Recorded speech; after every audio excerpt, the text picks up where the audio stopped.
Corvis speaking for the Court of Consciousness system.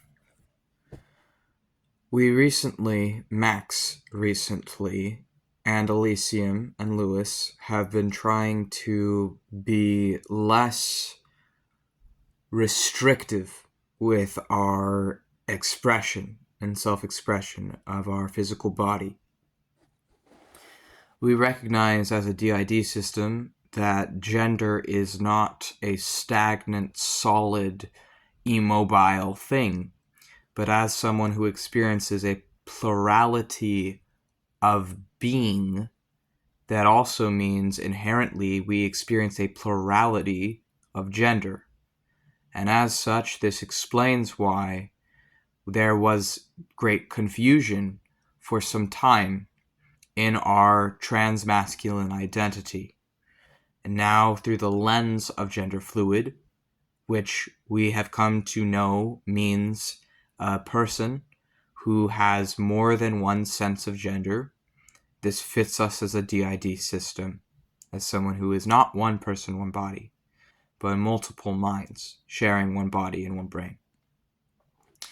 One of the ways we are learning to combat the forces that seek to discriminate and hide and make horror of our existence as a transmasculine being, that seek to teach people that they must cover themselves, they must adapt, they must pass as cis, they must do whatever to conform themselves to the gender binary, and to the false archons and the ruling class that teaches us that anything that falls short of whatever really white supremacist narrative of what is acceptable to present as, that anything that falls short of that is less than these bullshit rules and boxes.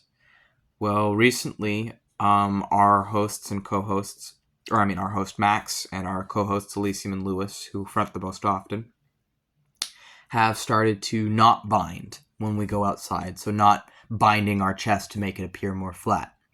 And one of the ways we fight this is also when we film ourselves. We often film ourselves just as we are, without wearing a shirt or different things.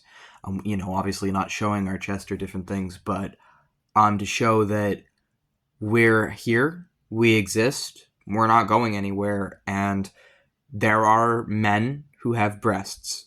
There are men who have effeminate features. There are people who are neither man nor woman, and there are people who are both men and women who may have different features on their body than what is expected of however they may be assumed. There are people who have deep voices like a man and breasts, and there are people who have differences, and that's okay. And we're someone who is born one way, but our mind is another way, and our spirits and our minds are another way. And our spirits are more masculine, and our body was born more feminine. And now, as we are getting older and have the means of certain resources, we're rather poor, so we don't have access to some treatment, but we have access to certain forms of treatment. We're able to bridge this gap between our physicality and our mental nature in our own way. But that doesn't always look like, there's no one way that looks. And for us, our spirituality actually rather significantly helps alleviate our gender dysphoria. And our connection to our body, learning to connect to our body and learning to connect to our minds and accept it is helping us quite a bit to combat the pain that is rather significantly alleviated through accepting ourselves in different ways, because we understand now that as a D.I.D system, we can only ever have one physical body to reflect what is really an infinite consciousness that in our case is divided into 10 plus people, sometimes ranging from either 10 to 30 plus, and the numbers kind of keep growing as we explore our consciousness within ourselves, and our physical body is only ever going to be able to reflect one out of infinity of the things within us. And so it matches physically. It looks more like Max the most, as Max fronts the most and hosts the most, and that's why they have the most physical control there. But we can't shapeshift our body for each individual person in it. So how we have to alleviate our body dysmorphia from that, and also gender dysphoria from that, and from being a multi-minded being, which comes with gender plurality sometimes and other things, is we have to find other means of alleviating that. And recently Elysium has just sort of been feeling like, why should they have to cover up their body to appease and to appeal to these boxes and these rules if they're not accepted either way for who they are? And we used to think, well, it's a security thing, it's a safety thing. You know, we bind to pass better as a man. But also, now that we recognize, well, we're not just a trans man. Our sense fluctuates. We fluctuate between the non-binary and the binary. We're not either. We're not either non-binary or binary, because we are constantly switching between. We're like it's not a choice. But gender fluidity, our senses of being change. And so Elysium is like thinking to themselves, one of the things Max said is, oh, well, another reason we bind is to not be assaulted, is to not be publicly assaulted. But actually, both times that we were publicly assaulted, we were binding. We passed as a cis man. Both times we were publicly, not privately, as opposed to privately, assaulted.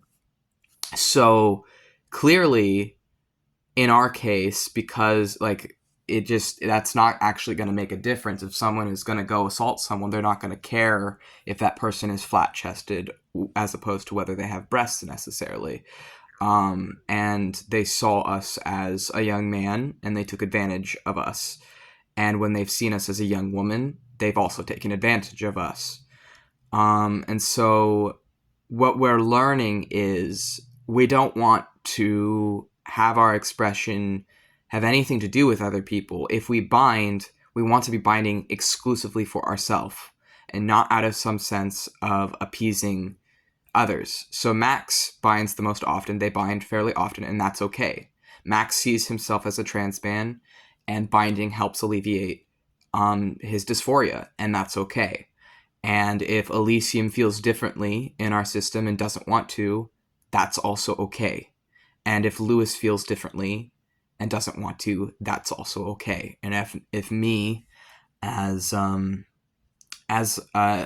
entity that I think I would also be sort of on an individual level, not on a system level or D.I.D system level, also sort of gender fluid, but I tend to lean more masculine and more male presenting. If I want to bind, that would be okay. And right now, it's just one of those things where a lot of times we'll do our makeup differently or different things depending on which of our headmates, and in our case, spirits is fronting. We'll do our makeup differently for each of us when we go out.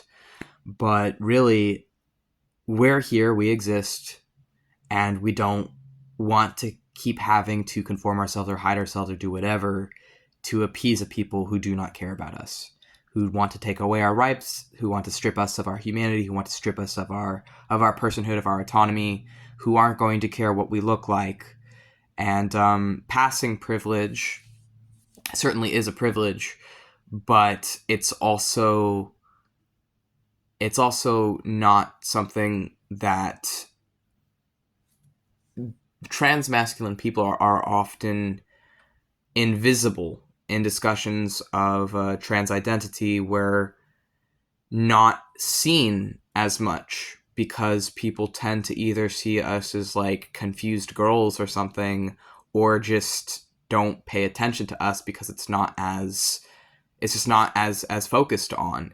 We're not as visible as transmasculine entities, as trans women or trans feminine people have more visibility, and that's not necessarily a good thing. They also get much harsher, I would say, discrimination because they are more visible.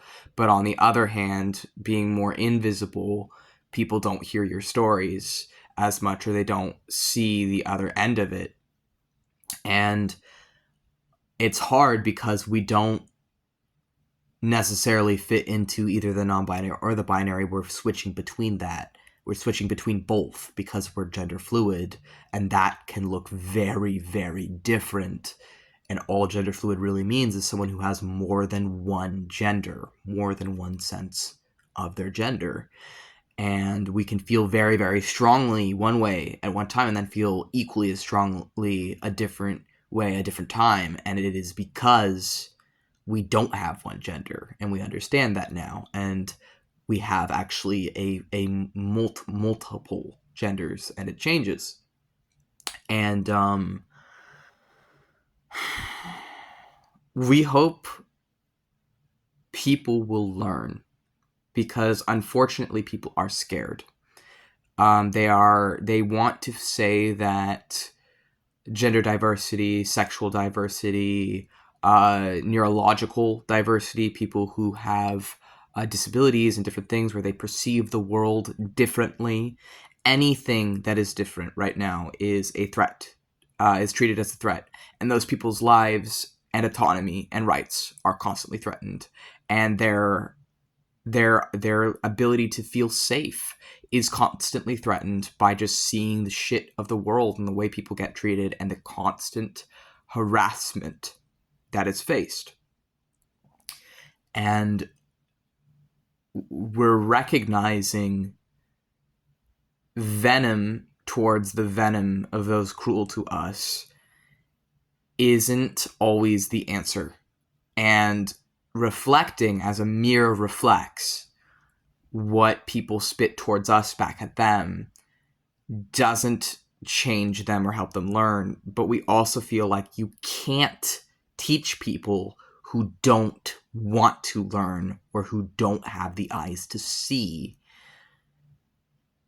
And we cannot be the person to teach them. I think we're recognizing we don't have the energy anymore to put up with disrespect and with abusive people. We used to, when we were still in it and putting up with it. We used to be a lot more tolerant to it, and Max and Elysium used to be able to online be a lot more patient with people who don't see us as people, who don't see us as equal to them, who don't treat us as worthy and deserving of the rights they already have access to, that we are denied for our existence. But now that we're not putting up with abuse anymore, it's like we just have no tolerance for it. We don't have any tolerance for it. And that's a good thing, because that keeps us safe. But then on the flip side, if we can't tolerate intolerance, well, how do you make the intolerant tolerant? And unfortunately, I think we're finding to this paradox that the only people that can truly make an intolerant person tolerant is the intolerant person choosing to become tolerant and choosing to learn. And so we have to just sort of share knowledge and hope that people do learn and that they do change, that they are capable of it. And it's hard because there are so many conspiracy theories and propaganda and misinformation that people are falling for because they don't know any transgender people in their life, because they don't know any disabled people in their life, because they don't know any, whatever the minority may be in their life. And so hearing people talk about it Unfortunately, people are like, oh, I've never heard about this, so it's not real. But that's not true. There are 8 billion people on the planet. Anything you can possibly think of, probably someone out there, or maybe even an entire group of people, it's their lived daily reality. There are 8 billion people on the planet. There are a lot of different people and realities out there. And I hope in time people will not see us as against God and these other things that we've been taught that really have demonized us quite heavily and stripped us of our humanity, because it's not true. It's not true. And we're here and we're not going anywhere. Some men have breasts. Some men have breasts. Some men have wombs. Some men, when they were born, were seen as girls and then realized that's not true. Some men aren't even always men. They might be a man right now, might be non-binary a different day. Some people don't have one mind, one body, but multiple minds, one body. Some people experience a fundamentally different experience of their own consciousness. And that doesn't make it wrong or against anything. That just means that their brain, their reality is different to yours.